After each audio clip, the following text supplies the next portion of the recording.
या बातमीचे प्रायोजक आहे एस.के. CNG pump. आमचा पत्ता जुना पुणे नाशिक हायवे, गोवर्धन डेअरी समोर, शेवाळवाडी, मंचर. पण साहेब तहसील झाले तुमच्या गायराने विषय काहीतरी चाललेले आहे. थोडक्यात माहिती सांगा. मी माऊली भोर, माजी सरपंच, चास तालुका, आंबेगाव जिल्हा, पुणे. चासमध्ये गायरान जमिनीमध्ये गट नंबर काय आहे? गट नंबर 702. या 702 गट नंबरमध्ये 12 एक झोपडे आहेत. त्या झोपड्या काढण्याचा ठराव आम्ही, ग्रामसभेचा ठराव जवळजवळ 4-5 महिने झाले तेव्हा घेतला होता. तो ठराव माननीय तहसीलदार साहेब यांना पाठवून दिला होता. तहसीलदार साहेबांनी सुद्धा झोपड्या निष्कासित करण्याचा आदेश चास ग्रामपंचायतला दिला. त्यानंतर पोलीस स्टेशनला सुद्धा त्यांनी पत्र दिलं की चास गावच्या झोपड्या हटविण्यासाठी तुम्ही त्यांना प्रोटेक्शन द्या. आणि त्यानुसार आम्ही पोलीस स्टेशनला सुद्धा गेलो होतो. एक तारीख ठरली 13/5/2026 रोजी गायरान हटविण्याची संपूर्ण प्रक्रिया पार पाडायची होती. गायरानातल्या झोपड्या? हो, गायरानातील झोपड्या काढायच्या होत्या. तर संपूर्ण प्रक्रिया पूर्ण होत असताना 12 तारखेला संध्याकाळी आम्ही 6-7 वाजता पोलीस स्टेशनला गेलो आणि पोलीस स्टेशनचे PI सागर पवार यांच्याशी चर्चा केली.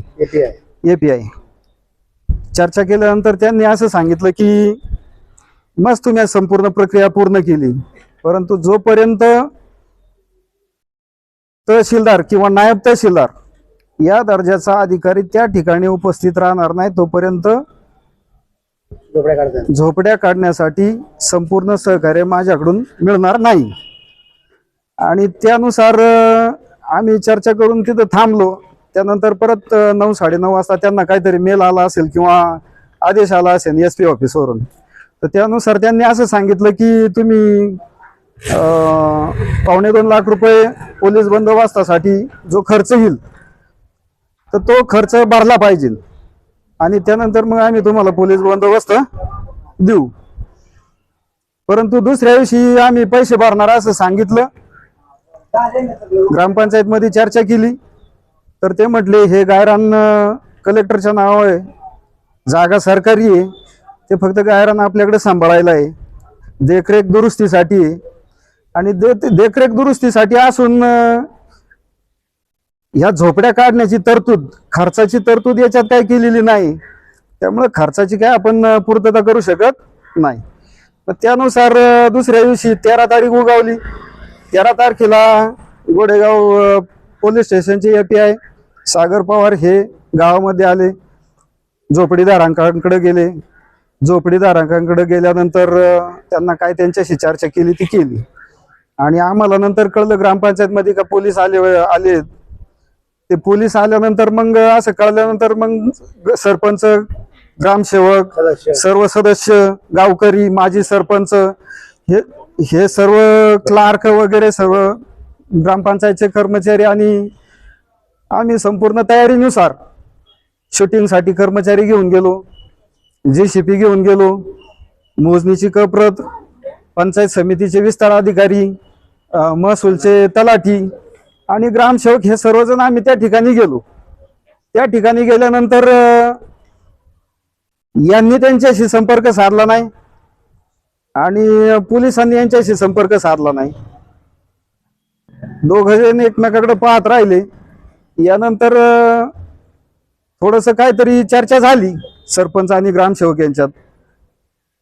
मग त्यानुसार अतिक्रमण काही काढण्यात आलं नाही, कारण आम्ही पूर्तताच केली नव्हती. कारण पूर्तता करायला आमच्याकडे वेळच नव्हता. 2.25 लाख रुपये आम्ही काय भरू शकत नव्हतो. आणि यांनी सांगितलं होतं नायब तहसीलदार किंवा तहसीलदार आल्याशिवाय आम्ही त्या झोपड्या काढायला तुम्हाला सहकार्य करू शकत नाही.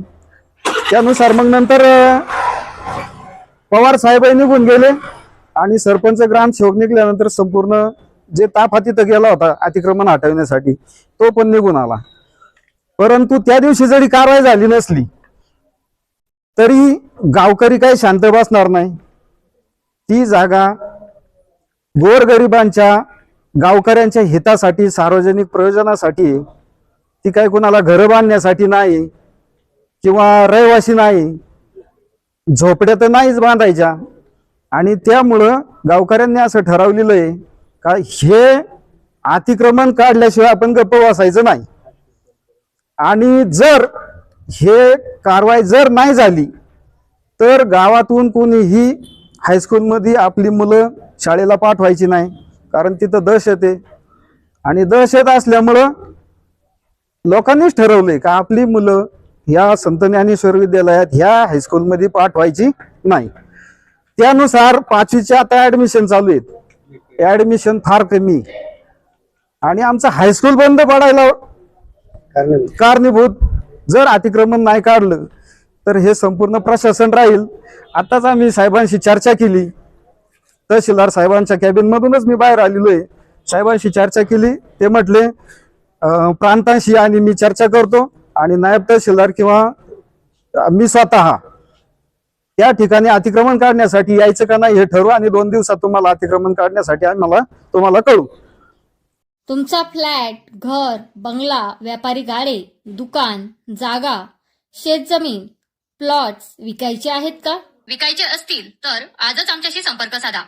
स्थावर मालमत्ता खरेदी विक्रीसाठी आंबेगाव तालुक्यातील विश्वसनीय नाव म्हणजे सीता प्रॉपर्टीज. आमची वैशिष्ट्ये: जलद व्यवहार, तुमच्या प्रॉपर्टीजची योग्य किंमत, मालक व ग्राहक यांच्यात समोरासमोर पारदर्शक व्यवहार. आमचा संपर्क 7972 82 24 33 व 80 10 25 09 54.